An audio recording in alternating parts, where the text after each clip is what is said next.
Hi hello guys, நம்ம இலக்கிய சீரியலில் வந்து என்னென்ன சுவாரஸ்யமான விஷயங்கள் நடக்க போகுதுன்ட்டு இந்த ஒரு குட்டி ப்ரமோவாக பார்க்க போகிறேங்க. எந்த ஒரு விஷயம் வந்து தெரியக்கூடாதுன்னு இவ்வளோ நாளாக வந்து பாடுபட்டு நம்ம போராடிட்டு இருந்தோமோ அந்த ஒரு விஷயம் வந்து இப்போ தெரிஞ்சிச்சு அப்படின்னு வந்து சொல்லிட்டு தான் வந்து நம்ம அஞ்சலி வந்து முடிக்க போகிறாங்க. எப்படிடா அப்படின்னு வந்து பார்த்தீங்கன்னாக்கா, இந்த அஞ்சலி வந்து நம்மளே வந்து இப்போ ஏதாவது ஒன்று பண்ணணும், ஏதாவது ஒரு கொலை கேஸில் போயிட்டு தூக்கி வைக்கணும் அப்படின்னு வந்து பார்த்துட்டு இருந்தால, நம்மளை தூக்கி கேஸ் நம்ம மேலே போட வைக்கணும்னு பார்த்தால, இப்போ வந்து இவளை சும்மா விடக்கூடாது அப்படின்னு சொல்லிட்டு நம்ம இலக்கியம் என்ன பண்ணாங்கனாக்கா, சரியான ஒரு ஆப்பை தான் வந்து இந்த அஞ்சலிக்கு வந்து தேடி கொடுத்துருக்காங்க. இதுக்கப்புறமாவது வந்து இந்த அஞ்சலி திருந்துவாளா மாட்டாளா அப்படின்றத வந்து கமெண்ட் பண்ணுங்க. என்னடா அப்படி பெரிய தண்டனை வந்து கொடுத்துட்டாங்க அப்படின்னு வந்து பார்த்தாக்கா, இவ வந்து இந்த மகேஷ் கையில் பணம் கொடுத்து நிறைய விஷயத்த வந்து மறைச்சதும் அது மட்டும் இல்லாமல் இந்த கார்த்திகை கடத்து வச்சுட்டு இவளே வந்து ஒரு பொய்யான விஷயத்த வந்து பண்ணிட்டு இருந்தா இல்லையா, நான் கடத்தலை அப்படின்னு வந்து சொல்லிட்டு, அது மட்டும் இல்லாமல் கர்ப்பமாக இருக்காங்க அப்படின்ற ஒரு விஷயத்தையே சொல்லி ரொம்ப வந்து ஏமாத்திட்டு இருந்தாங்க நம்ம கார்த்திகை. ஆனால் இந்த ஒரு டைமில் வந்து அவங்களால ஏமாற்ற முடியாத அளவுக்கு ஒரு ஆப்பை தான் வந்து நம்ம இலக்கியா வந்து வச்சு விட்டுட்டாங்க. இப்போ நம்ம கார்த்திக் வந்து என்ன பண்ணுறாருனாக்கா, வீட்டுக்கு போகிறாங்க. போயிட்டு அந்த இடத்துல பார்த்தோன்னாக்கா இந்த மருந்தை பூசி பார்க்கலாம் அப்படின்னு சொல்லிட்டு பார்க்குறாங்க. ஆனால் நம்ம அஞ்சலி வந்து அதுக்கு இடமே கொடுக்குறதே கிடையாது. ஏன்னா அவங்க வயிற்றில் கட்டியிருந்ததை பஞ்சு கழட்டி போட்டாங்க. இப்போ அவங்களால ஓடவும் முடியாது, ஒளியவும் முடியாது. நம்ம கார்த்திகையில் வந்து வசமாக சிக்க தான் போகிறாங்க.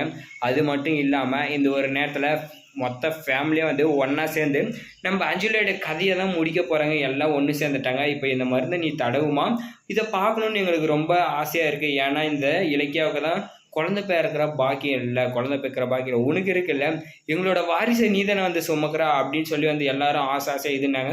இந்த இடத்துல நம்ம இலக்கியாவை குத்தி காட்டினாலும் சரி பரவாயில்ல, ஆனால் நம்ம அஞ்சலியோட போலியான வேஷத்தை வந்து இந்த இடத்துல கண்டுபிடிச்சிடலாம். அந்த மாதிரி ஒரு விஷயம் தான் இப்போ நடக்க போகுது.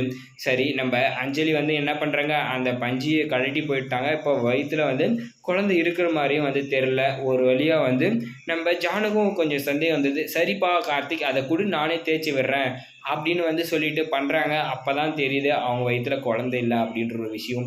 உடனே வந்து ஏண்டி எங்களெல்லாம் ஏமாத்துற நம்பிக்கை துரோகி அப்படின்னு சொல்லி வந்து நம்ம கார்த்திக் ஒரு பக்கம் அடிக்க, நம்ம ஜானு என்ன பண்ணாங்கன்னாக்கா, உன்னெல்லாம் வந்து நம்பி நான் என் மருமக இலக்கியாவை எவ்வளோ வந்து பேசியிருக்கேன், உனக்காக அவளை ஒதுக்கி விட்டுருக்கேன் அப்படின்னு சொல்லி நிறைய பேச ஆரம்பித்தாங்க. இதுக்கெல்லாம் காரணம் யார் அப்படின்னு வந்து எனக்கு நல்லாவே தெரியும். இந்த பைரவி கூட சேர்ந்துட்டு நீ பண்ணுற அட்டூழியம் இருக்கே, இது வந்து என்னால் நம்ப முடியாத ஒரு விஷயமா தான் வந்து இருக்கா அப்படின்னு வந்து சொல்லிட்டு இதுன்னுட்டு இருக்காங்க.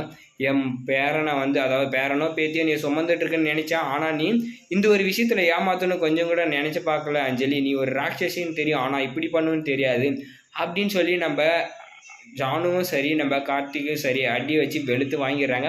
இப்போ இவளை வந்து தாலியை கழட்டிட்டு வீட்டை விட்டு முடுக்குவாங்களா மாட்டாங்களான்றதை கமெண்ட் பண்ணி வீடியோக்கு லைக்கை போட்டு சேனலையும் சப்ஸ்கிரைப் பண்ணிக்கோங்க.